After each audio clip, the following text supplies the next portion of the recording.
বিসমিল্লাহির রহমানির রহিম। সুপ্রিয় দর্শক শ্রোতা, আসসালামু আলাইকুম। সবাই কেমন আছেন? আশা করছি যে যেখানে আছেন সবাই আল্লাহ পাকের অসীম রহমতে ভালো আছেন। আমিও আমার কাছের সবাইকে নিয়ে আল্লাহর রহমতে ভালো আছি। অনেক দিন পর ছোট্ট একটা ভিডিও আপনাদের মাঝে শেয়ার করছি। এই যে এটা হচ্ছে আমার পাকের ঘরের জানালা। এটা দিয়ে বাইরে এরকম দেখা যায়। ওই যে আমাদের আগের বাসার নিচের ওই ছাদটা না, ওইটা। বৃষ্টি হচ্ছে তো পাকের ঘরে রান্না করতে আসছি, এজন্য জানলাটা লাগিয়ে দিলাম। আপনাদের সাথে বাইরের ভিউটা একটু শেয়ার করলাম। এই যে পাশ দিয়েও খোলা যায়।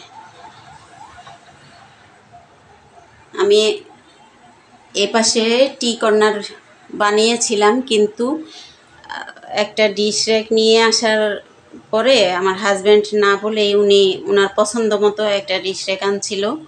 তো এটা বসানোর জায়গা আমার হচ্ছিল না। এই যে এখানে বসানোর জায়গা নাই, সেজন্য আমি এটাকে এখানেও বসিয়েছিলাম, কিন্তু আমার কাছে ভালো লাগতেছিল না, মানায় নাই কেমন জানি। এজন্য টি কর্নারের সব এখানে নিয়ে চলে আসছি এই জায়গায়।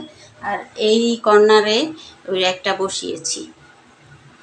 এখানে নিত্য ব্যবহারের প্লেট, বাটি আর চামচ শুধু থাকবে আর কি।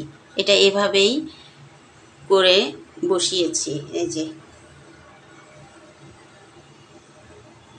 সব ব্যবহারের জিনিসগুলো রাখার জন্য একটু সেফে থাকবে। তারপরে মাঝখানে চুলা, এরপরে এপাশে আমি এই যে হলুদ, মরিচ, তারপরে তেল, ব্যবহারের রান্নাপাতির জিনিসপাতিগুলো রেখেছি। আর এখানে হচ্ছে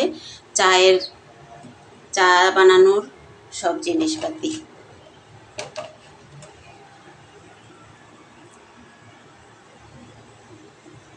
নতুন তো এখনও মানে ঠিকভাবে পার্মানেন্টলিভাবে রাখতে পারতেছি না। এক এক জায়গায় একবার রেখে ভালো না লাগলে আবার নাড়াচাড়া করতে হচ্ছে।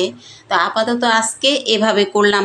শুধুমাত্র পাকের ঘরের চুলার দিকটা, যে পাশে চুলা, ওর আশেপাশের জায়গাগুলো এমনি প্রচুর স্পেস আছে। আমার আগের পাকের ঘরে এরকম ছিল না। এখানে স্পেসটা সুন্দর, এজন্য আর কি জিনিসগুলো একটু সুন্দরভাবে রাখার চেষ্টা করতেছি। কিভাবে রাখলে সুন্দর হবে, মানাবে, দেখতে দৃষ্টিনন্দন হবে, সেজন্য। তো আজকে এভাবে রেখেছি। এপাশে প্রচুর জায়গা। এই জায়গাটা আমি যখন গ্যাস থাকবে না, সিলিন্ডারের চুলা উঠিয়ে ব্যবহার করব। আর এমনি এটা রেখে দিয়েছি সিলিন্ডার। আর এখানে কাটাকাটি করার পরে এখানে আমি মশলা মাখানো বা চা বানানো টেবিলের মতো এটা ব্যবহার করতে পারবো। এই জায়গাটা খালি করা হয়েছে আজকে, আমার হাজব্যান্ড খালি করে দিয়েছে। আগে এখানে প্রথমে এসেই চুলা রাখছিলাম, সিলিন্ডারের চুলা। তো ওটা সরিয়ে এখন আমি আর কি এগুলো এভাবে রেখেছি। আর এই জায়গাটা খালি রাখছি, জানলার পাশে খালি আছে। এখানে আমি মশলাপাতি মেশানো, তরকারি রেডি করা, তারপরে চা বানানো, অর্থাৎ টেবিলের মতো আমি এটা ব্যবহার করতে পারবো। তো দর্শক শ্রোতা, আজকে যেভাবে আমি পাকের ঘরটা এই অংশটুকু শুধু সাজালাম, সেটা আপনাদের মাঝে শেয়ার করেছি।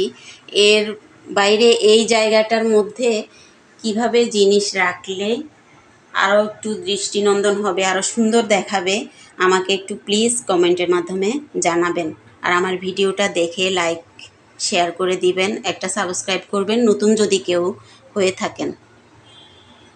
আপনাদের মাঝে অনুরোধ রেখে আমি আপনাদের সবার সুস্বাস্থ্য কামনা করে আজকের মতো এখানে বিদায় নিলাম। আমাদের জন্য দোয়া করবেন, সবাই ভালো থাকবেন। আল্লাহ হাফেজ।